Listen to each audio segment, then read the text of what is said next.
Глава 13. Обмяна на вода и минерали. Водата е основна съставка на организма и е среда, в която се извършват много от химичните процеси. Водата е разтворител на различни минерални вещества, електролити, със строго контролирана концентрация. Затова обмяната на водата и обмяната на минералните вещества са взаимно свързани. Промени във водната обмяна предизвикват изменения в концентрацията на електролитите и обратно промените в концентрацията на електролитите предизвикват изменения във водната обмяна. 13.1.1. Свойства и функции на водата. Водата е била от решаващо значение за живите организми, още за живота в първичния океан. Водата е основна съставка при всички живи организми и изпълнява много важни функции. Всичко това не е случайно и се дължи на следните 6 особени свойства на молекулите на водата. Водните молекули са диполи, които образуват хидратна обвивка около неорганични иони или полярни групи на различни молекули. Хидратираните структури обясняват голямото водно съдържание на организмите и разграничаването на свързана, хидратирана и свободна вода. Благодарение на диполния си характер водата има най-висока диелектрична константа от всички течности.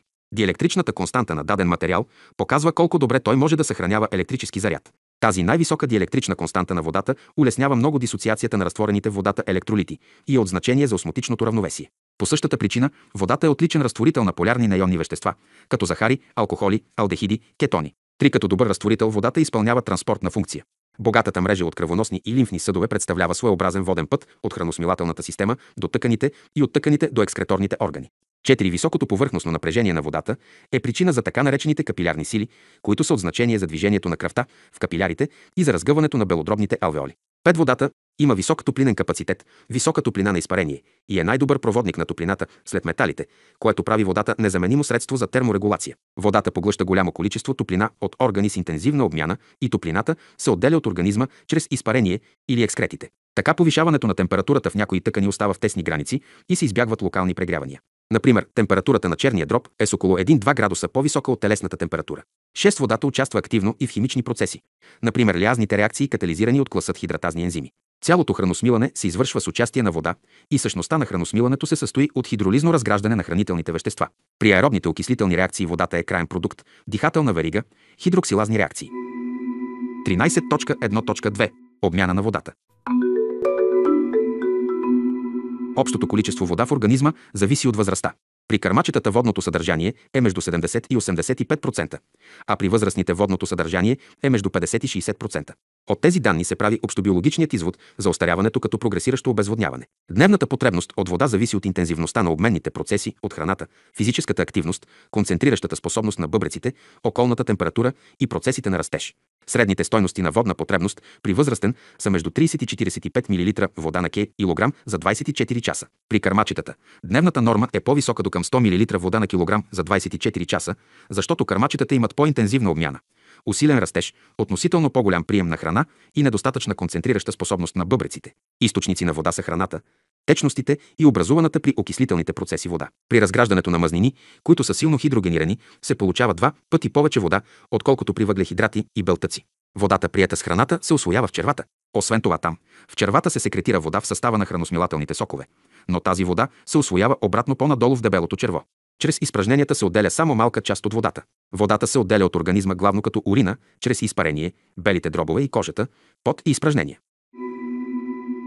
13.1.3. Разпределение на водата в организма. Тъканното разпределение на водата е много различно. Най-малко вода има в зъбната глеч и костите. В черния дроб, скелетните мускули и бялото мозъчно вещество водата е 70%, а в миокарда водата е 80%. Най-много вода съдържа сивото вещество на мозъка – 86%. Обаче за водната обмяна при норма и патология не е толкова съществено общото количество в организма или тъканите, а разпределението на водата в две различни пространства, които осъществяват постоянна двупосочна размяна на вода. Вътреклетъчното интрацелуларно пространство и извънклетъчното екстрацелуларно пространство. Съответно на това се говори за вътреклетъчна и извънклетъчна течност. Вътреклетъчната течност е водата, свързана с макромолекулите, и свободната вода, която служи за разтваряне. Обратно, извънклетъчната течност включва междуклетъчната течност, кръвната плазма, лимфата и трансцелуларните течности, храносмилателни сокове, секрети на потните жлези и ликвор. Извънклетъчната течност има транспортни функции. Доставя на всички клетки субстрати, кофактори, а отстранява от клетките крайни продукти на обменните процеси. Така вътрешната течна среда на организма играе роля на околна среда за клетките. Вътреклетъчната, междуклетъчната, интерстициална течност и кръвната плазма се различават по своя електролитен състав. Бележка на заслушане. Ще използваме натрий, калий, хлор вместо съответно натриеви иони, калиеви иони и прочие, за по-ясно, но всеки път ще става дума не за елемента, а за съответният ион. Вътреклетъчната течност съдържат предимно калии, магнезии, белтъци и фосфати. Междуклетъчната течност се отличава с по-висока концентрация на натрий, хлор, хидроген карбонати и много малко белтъци. Кръвната плазма съдържа много натрий, хлор, хидроген карбонати и белтъци. Това, че белтъчна концентрация в плазмата и белтъчната концентрация в клетъчната течност е по-голямата спрямо белтъчната концентрация в междуклетъчната течност, е от значение за възникването на онкотичното налягане, коментирано след малко. Трите течности – вътреклетъчна течност, междуклетъчна, интерстициална течност и кръвна плазма, намиращи се в съответните пространства, не са изолирани, а между тях постоянно се движи вода. Фигура 13.1. Движението на водата се обуславя от три фактора – осмотично, колоидно, осмотично и хидростатично налягане. Осмотичното налягане на един разтвор се определя от броя на осмотично активните частици, независимо от тяхната големина, маса или заряд. Единица за измерване на броя на осмотично активните частици в разтвора се нарича осмол.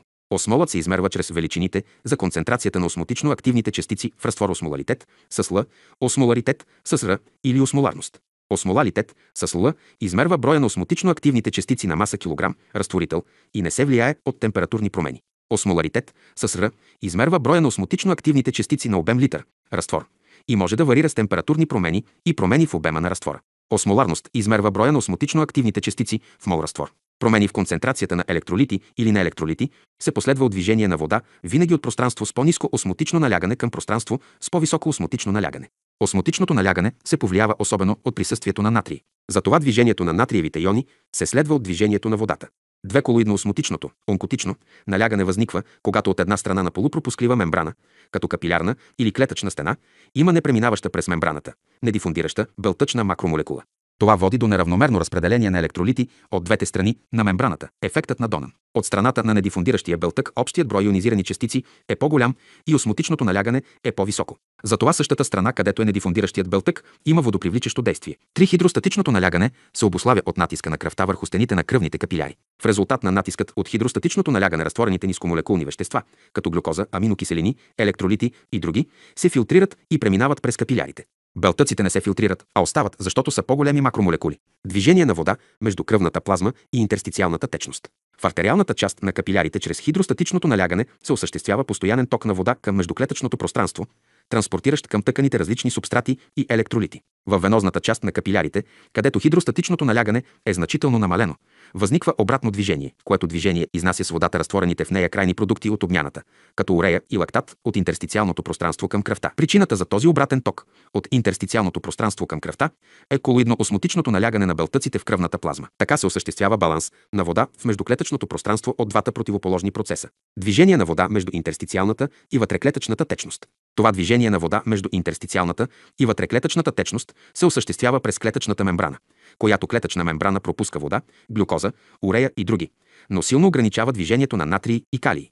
Ионната асиметрия, т.е. висока концентрация на калий вътре в клетките и на натрий извън клетката в интерстициалната течност, се постига чрез активния им транспорт от натриевата помпа. Сравнително най-лесно от електролитите минават хидроген карбонатите. Главният фактор за обмяна на вода между тези две пространства – интерстициалното и вътреклетъчното, е осмотичното налягане, което осмотично налягане се променя в зависимост от интензивността на междинната обмяна в клетките. 13.1.4 Регулация на водната обмяна. Тялото ни не понася дълго снижение или увеличение на вътреклетъчното осмотично налягане, защото причиняват необратими и летални увреждания в централната нервна система. Директна регулация на вътреклетъчното осмотично налягане обаче е невъзможна и затова регулацията се извършва индиректно чрез контрол върху извънклетъчната течност, тъй като между вътреклетъчното и извънклетъчното пространство съществува споменатото осмотично равновесие. Контролът на извънклетъчното осмотично налягане се осъществява от осморецептори и обемни рецептори. Осморецепторите се намират в стените на кръвоносните съдове и хипоталамуса. Тези осморецептори долавят промени в осмотичното налягане на плазмата. Обемните барорецептори са локализирани в предсърдията на сърцето, в големите кръвоносни съдове и в аферентните артериоли на бъбречните гломерули. Тези обемни рецептори регистрират промяна в обема на плазмата. Поддържането на постоянно количество вода в организма и постоянен обем на телесните течности се нарича изоволемия и се осъществява чрез регулаторното действие на хипоталамо-неврохипофизният антидиуретичен хормон. Хипоталамо – неврохипофизният антидиуретичен хормон представлява пептид, който се синтезира в хипоталамуса и по аксоните на хипоталамусните неврони се транспортира до задния хипофизен дял – неврохипофизата, където се складира. Секрецията на антидиуретичния хормон се контролира кибернетично по пътя на обратната връзка чрез сигнали от горепосочените осмо- и барорецептори. След загуба на вода, при повръщане, диария и изпотявания, обемът плазма намалява, а осмотичното налягане на плазмата се увеличава. Осмо- и барорецепторите регистрират тези промени и сигнализират в мозъка, където се поражда усет за жажда, а в задният хипофизен дял неврохипофизата отделя антидиуретичният хормон в кръвта. Хипоталамо – неврохипофизният антидиуретичен хормон през кръвта достига до дисталните тубули и събирателните каналчета в бъбреците, където се свързва с специфичен рецептор и стимулира задържането на вода чрез обратна факултативна резорбция на вода, като намалява количеството на вода в урината и тя става по-концентрирана. Обратно, при внос на течности в организма, секрецията на хипоталамо, неврохипофизният антидиуретичен хормон се потиска и бъбрекът е свободен да отделя повече вода с урината. Секрецията на хипоталамо, неврохипофизният антидиуретичен хормон може да се повлияе и от други фактори. Секрецията на хипоталамо, неврохипофизният антидиуретичен хормон може да бъде стимулирана при травми, операции, болкови дразнения и емоции, като гняв или страх. В резултат на тази стимулирана секреция на хипоталамо, неврохипофизният антидиуретичен хормон, настъпва рефлекторната задръжка на урина, наречена анурия. Обратно, отделянето на хипоталамо, неврохипофизният антидиуретичен хормон се намалява особено след консумация на алкохол. Известно е, че след алкохолна консумация настъпва обилна диуреза, следвана от силна жажда. Болестните разстройства във водната обмяна се наричат безвкусен диабет. За разлика от захарния диабет, безвкусният диабет няма общо с глюкозата и инсулина и се нарича безвкусен, защото увеличената урина не е с повишена глюкоза, т.е. образно казано не е сладка и е без вкус. Също както захарният, безвкусният диабет също е два вида – централен безвкусен диабет и бъбречен безвкусен диабет.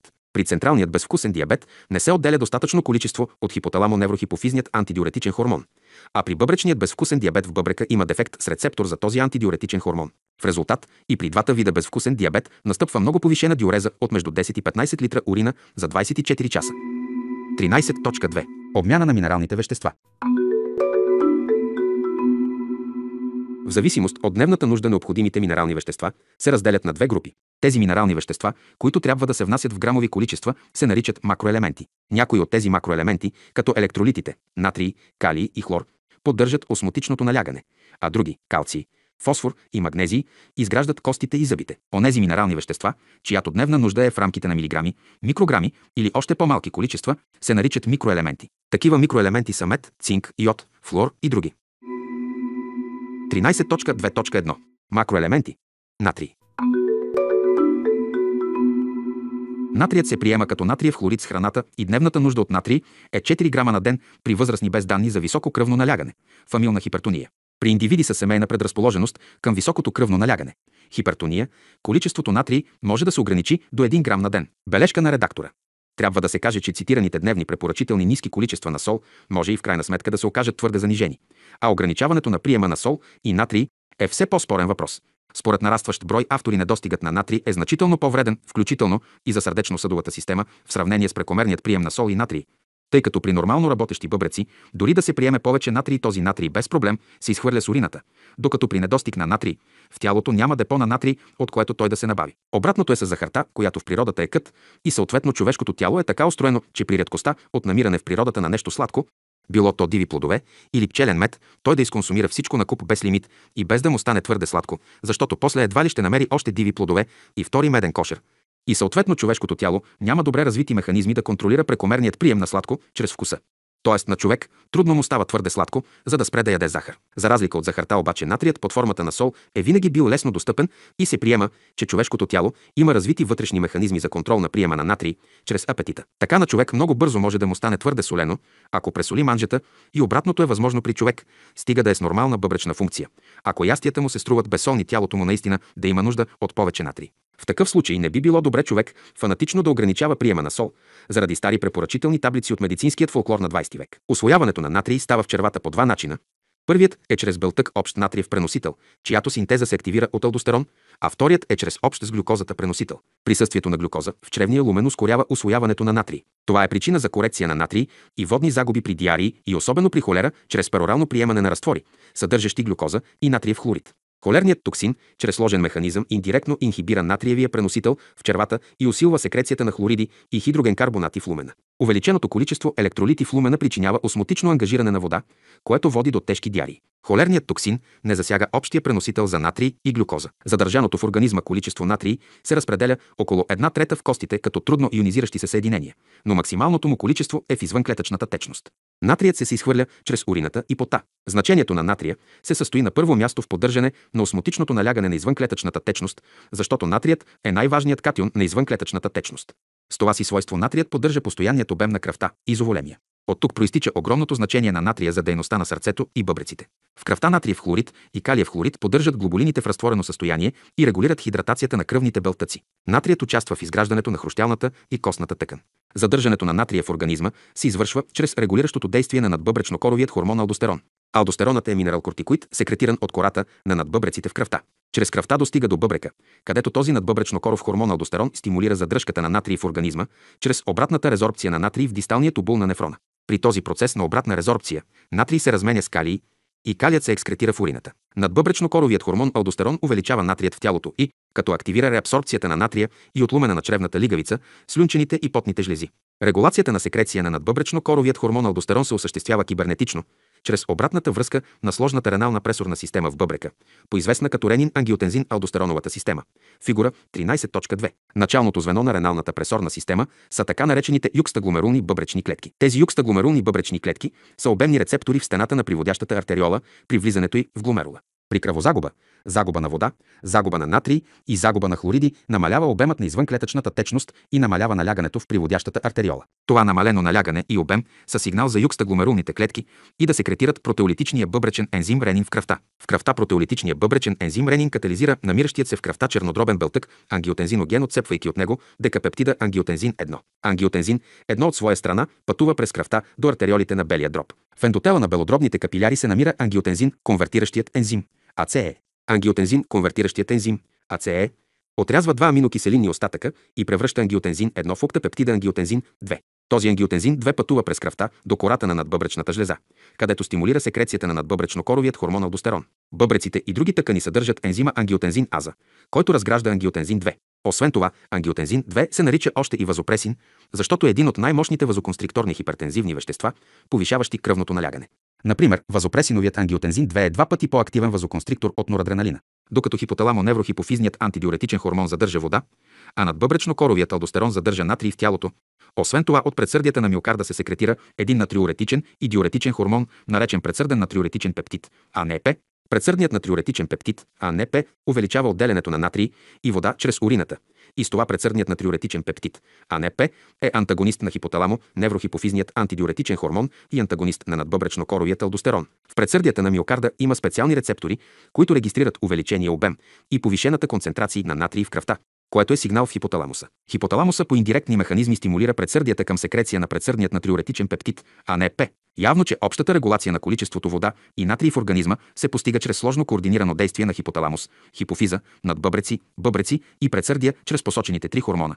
Хипоталамо, неврохипофизният антидиуретичен хормон, надбъбречно-коровият алдостерон и предсърдният натриуретичен пептид. При намалена активност, хиперфункция на кората на надбъбречната жлеза, наречено болест на Адисън, не се секретара достатъчно алдостерон и други кортикоиди и настъпва задържане на калий и усилено отделяне на натрий в урината. При болестта на Адисън, както впрочем и при обилни изпотявания, недостигът на натрий довежда до отпадналост, намалено кръвно налягане, мускулни гърчове и апатия. Обратно, при увеличена активност, хиперфункция на кората на надбъбречната жлеза, количеството натрий в кръвта се увеличава, а калия намалява. Тази задръжка на натрий е причина за поява на отоци. Хлориди.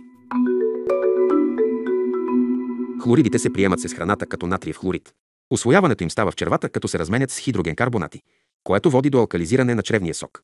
Хлоридите са най-важният извънклетъчен екстрацелуларен анион и заедно с натрия са отговорни за поддържане на осмотичното налягане. Стомашната лигавица секретира значително количество хлориди за солната киселина. При този процес необходимите хлориди се доставят от кръвта и се разменят с хидроген карбонати от клетките на стомашната лигавица. Хлориди се разменят също с хидроген карбонати в еритроцитите при газовия транспорт. Калий.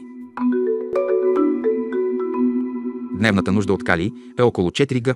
Източници за калий в храната са мускулна тъкан, черен дроб, но най-много се съдържа в растителните източници – банани, портокали, картофи, лук, кайсии, сливи, домати.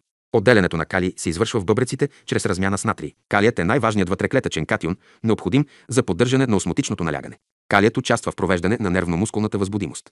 Освен това, калий активира някои ензими, например ензимът пируват-киназа, който катализира последната 10-та реакция на разграждането на глюкоза в процеса на гликолиза. Определено концентрационно съотношение калий към калций осигурява нормалната дейност на миокарда. Калият е необходим при синтеза на белтък и гликоген. Този факт е от значение при лечение на диабетична кома с глюкоза и инсулин, при което се засилва отчетливо синтезата на запасен гликоген чрез гликогеногенезата. Синтезата на гликоген чрез гликогеногенеза ангажира значително количество калий от кръвта и настъпва хипокалиемия, която нарушава сърдечната дейност. Клинична бележка. В болнични условия, когато даден пациент има ниски нива на калий в кръвта, хипокалиемия, и се налага тези му калиеви нива да се регулират, то венозно, бавно се прилагат разредени венозни разтвори на калиеви соли, като калиев хлорид, с важното условие, че, внимание, калий никога не се прилага болус. Въвеждане болус означава бързо и рязко въвеждане на концентрирана доза от лекарствено вещество, чрез избутване на цяла спринцовка във венозната система на пациент с цел постигане на незабавен ефект. Това, че калий никога не се бие болус, е фундаментално важно да се знае, защото фаталната медицинска грешка рязко въвеждане на калий болус води пациента до внезапна опасна хиперкалиемия, което рязко променя поляризацията на сърцето и може да доведе дори до спиране на сърдечната дейност. Венозното вливане на калиеви соли винаги става внимателно и на ниска скорост в големи разредени разтвори. Калций. Дневната нужда от калций е 1 грам на ден, а при подрастващите бременност и кърмене между 1,5 към 2 грама на ден. Хранителни източници, богати на калций, са млякото и млечните продукти, яйцата, месото и рибата. Усвояването на калция става в тънките черва. Усвояването на калция се активира при повишена нужда от калций. Усвояването на калция се активира при белтъчна храна. Усвояването на калция се активира при присъствие на цитрат в храната. Защото цитратът образува с калцият разтворими комплекси, които улесняват абсорбцията на калцият в червата. Усвояването на калция се активира при усвояването от активният хормон витамин D, 1,25-дихидроксихолекалциферол. Активният хормон витамин D, 1,25-дихидроксихолекалциферол, стимулира синтезата на специфичен белтък в чревните ентероцитни клетки, който транспортира калция през чревната стена. Усвояването на калция се затруднява при недостиг на провитамин D в храната. Усвояването на калция се затруднява при наличие на фитин, който се съдържа в житни растения и хляб. Усвояването на калция се затруднява при наличие на оксалати в спанак и салати, с които калцият образува неразтворими комплекси. При недостатъчно изливане на жлъчка в червата, водещо до състоянието на мазни изпражнения, стеаторея, неусвоените масни киселини образуват с калция неразтворими калциеви сапуни, които се изхвърлят в изпражненията. Отделянето на калция от организма става главно чрез изпражненията. Това е неусвоеният калций или такъв, съдържащ се в хранителните сокове, главно жлъчка. Бъбрекът отделя малко калций в урината, защото филтрираният в гломерула калций се реабсорбира главно в проксималния и по-малка част в дисталния тубул. Последният процес на реабсорбция на калций в дисталния тубул на бъбрека се регулира от парат-хормона, което се коментира след малко. Около 99% от калция в организма се намира в кости и зъби като комплекс с 3 молекули третичен калциев фосфат с формула калций 3, фосфат 2. Комплексът се нарича хидроксилапатит. Хидроксилапатитът образува кристали, подредени паралелно на колагеновите влакна в коста. За образуването на хидроксилапатитните кристали е необходим и флуор. Чрез огромната си повърхност хидроксилапатитните кристали представляват динамичен, постоянно обменящ се калциев резервоар, който при плазмена нужда от калций и фосфати може да отдава при процесът на мобилизация на калция или обратно да поема излишък на същите калци и фосфати от плазмата при процесът на рекристализация. Тъй като при възрастния човек се извършва циклично преизграждане на костите, ангажирането на калция в този процес, освен хормонално, се стимулира значително и от физическата дейност на организма. Това преизграждане на костите е от голямо значение за избягване на причиненото от обездвижване състояние на разрехване на костите при възрастни хора, водещо до лесна чупливост, наречена остеопороза. Подобно на калция и други елементи могат да бъдат адсорбирани и включени в апатитните кристали, олово и радиоактивните уран, радий, плутоний и стронций, които причиняват злокачествено израждане на костообразуващите остеобластни клетки, водещо до злокачествените костни тумори, остеогенни саркоми. В кръвната плазма калцият се намира в ионизирана форма и отчасти като калциев протеинат. Калциевият протеинат е съединение, което комбинира калций с протеини, за да подобри неговата усвояемост и бионаличност в организма. Калциевият протеинат може да се дисоциира и да освобождава ионизиран калций. Само ионизираният калций е биологично активен и неговата концентрация в плазмата зависи много от киселинността на кръвта. При ацидоза концентрацията на калций се увеличава, а при алкалоза концентрацията на калций намалява. При алкалоза има склонност към тетаносови съкращения на мускулите, защото намалената концентрация на калций в кръвта увеличава нервно-мускулната възбудимост. Затова хипервентилацията, при хистерия или други причини, води до респираторна алкалоза и се появяват гърчове. Плазмената концентрация на калция зависи от доставянето и отдаването на калций от костите, реабсорбцията в бъбреци и черва и се регулира по хормонален път, който ще се коментира след малко. Плазменият калций участва много активно при кръвосъсирването. В клетките калцият се концентрира активно в митохондриите и ендоплазмената мрежа.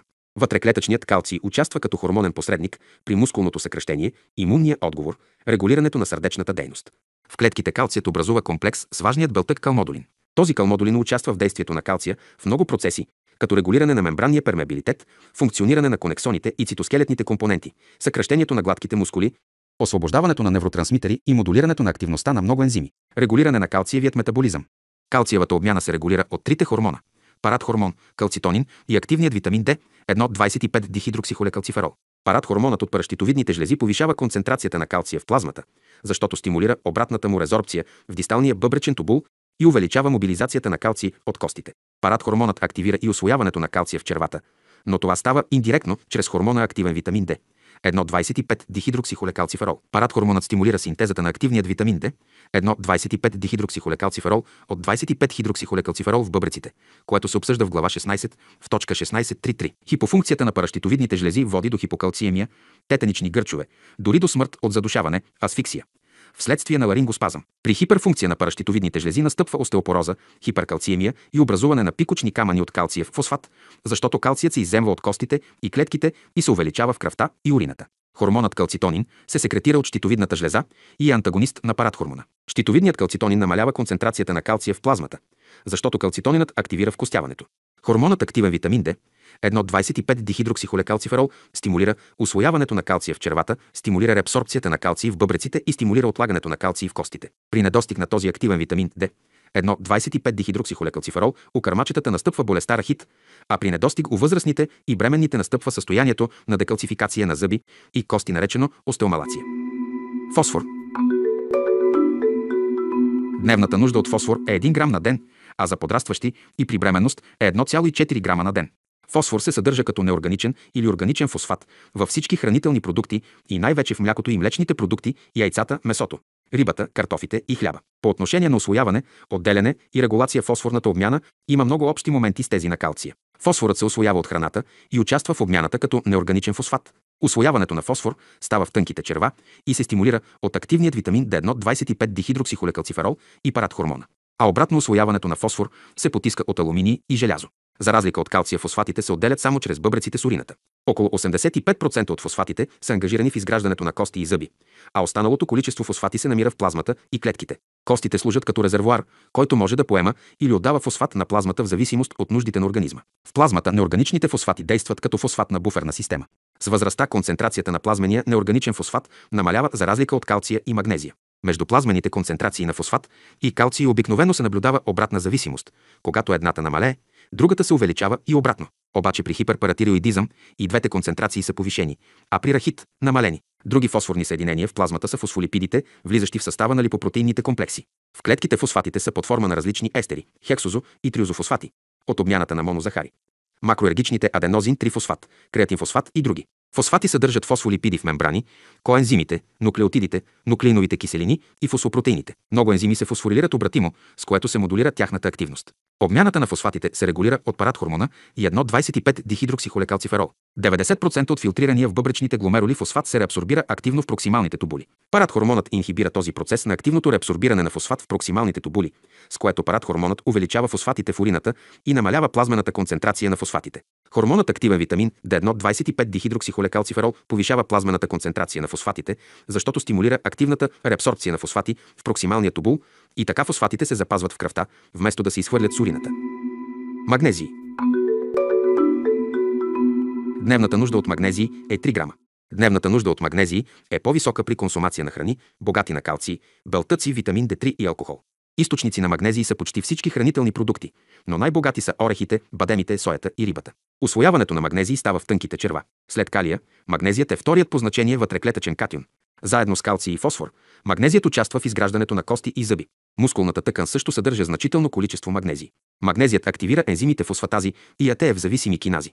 Магнезият допринася за формирането и сглобяването на рибозомите. Магнезият намалява възбудимостта на нервната и мускулната тъкан. Магнезият регулира сърдечната дейност. 13.2.2. Микроелементи. Микроелементи са онези минералните вещества, чиято дневна нужда е в рамките на милиграми, микрограми или още по-малки количества. Такива микроелементи са мед, цинк, йод, манган, флуор и други. С неутронен активационен анализ са установени и много други елементи в организма в още по-малки количества. Растенията ги извличат от почвата, а животните ги получават от растенията. Биологичната функция на микроелементите се състои в това, че те са здраво свързани простетични групи или слабо свързани коензими или активатори на ензими. Мед.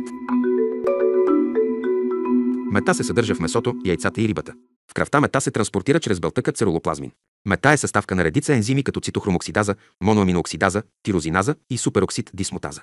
Мед съдържащият ензим цитохромоксидаза катализира последната стъпка в митохондриалната дихателна верига при синтеза на АТФ. Мед съдържащият ензим моноаминооксидаза разгражда моноаминовите невротрансмитери, като серотонин, допамин и норадреналин. Мед съдържащият ензим тирозиназа участва в синтеза на пигментът меланин. Мед съдържащият ензим супероксид дисмутаза неутрализира свободните радикали. Мета активира усвояването на желязо в червата и стимулира синтезата на хемоглобин. Цинк. Цинкът се съдържа в храните с месо, черен дроб и зърнени храни. Цинкът се съдържа в костите панкреаса, черния дроб, в половите жлези и в космите.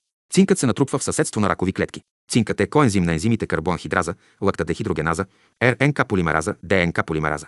Цинк съдържащият ензим карбоанхидраза катализира превръщането на въглероден диоксид и вода в карбонова киселина, подпомагайки киселинно-алкалното равновесие. Цинк съдържащият ензим лактадехидрогеназа превръща финалният продукт от гликолитичното разграждане на глюкоза до пируват в лактат и обратно. Цинк съдържащият ензим РНК полимераза синтезира РНК от ДНК матрица при транскрипцията на генетичната информация. Цинк съдържащият ензим ДНК полимераза отговаря за репликацията на ДНК, като добавя нуклеотиди към новата ДНК в процеса на клетъчно делене. Недостигът на цинк причинява забавяне на растежа, потискане на имунния отговор, хипогонадизъм и смущение в нормалния вкус. Слюнката съдържа специфичният цинк, съдържащ белтък густин, който густин е необходим за правилното развитие на вкусовите папили на езика. Йод. Йод се натрупва в щитовидната жлеза и се използва при синтеза на тироидните хормони – триотиронин, Т3 и тироксин, Т4. Манган. Манган е коензим на ензимът аргиназа и пептидази и активира ензими карбоксилази.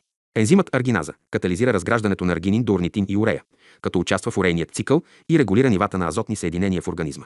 Ензимите пептидази разграждат пептидните връзки в белтъците, подпомагайки храносмилането и клетъчната регулация.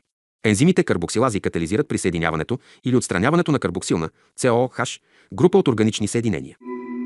Флуор. Флуор е необходим за правилното формиране на костите и зъбната глеч. Флуор се внася в организма чрез питейната вода. При излишък от флуор възниква състоянието флуороза, при което върху зъбите се появяват тъмни петна. Локалното прилагане на флуор при деца намалява риска от кариес. Повърхността на зъбите става по-устойчива на химически и бактериални въздействия поради образуването на калциев трифлуорид и флуорапатит. В 21 век високите концентрации на флуор в питейната вода започват да са все по-обсъждана и противоречива тема. 13.3. Разстройства в обмяната на водата и минералните вещества. Разстройствата в обмяната на водата и минералните вещества могат да се разделят на две групи. Първо, недостиг на вода, обезводняване, дехидратация или ексикоза, и второ, излишък от вода, хидратация на организма. В зависимост от изменението на електролитния състав и двете смущения могат да бъдат изотонични, хипертонични и хипотонични. Много сериозно разстройство би могло да бъде състоянието, настъпващо след загуба на соли при диарии, наречена салипривна ексикоза. Това състояние на загуба на соли при диарии, салипривна ексикоза, е особено опасно за кърмачето, защото салипривна ексикоза се компенсира с нахлуване на вода от кръвта към вътреклетъчното пространство. Това намалява значително кръвния обем и съответно кръвотока, при което страдат особено много бъбреците и сърцето. Задържането на вода в екстрацелуларното пространство може да нарасне до 3 пъти в сравнение с нормалното и това състояние се нарича оток, едем. Такива отоци се появят при бъбречни, сърдечни и чернодробни заболявания. Най-честата причина за натрупване на вода в междуклетъчното пространство е количественото намаление на кръвните белтъци при глад, бъбречните заболявания с увреждане на гломерулите, наречени нефрози, и други. При тази загуба на белтъци намалява колоидно-осмотичното налягане и вода от кръвта нахлува в междуклетъчното пространство.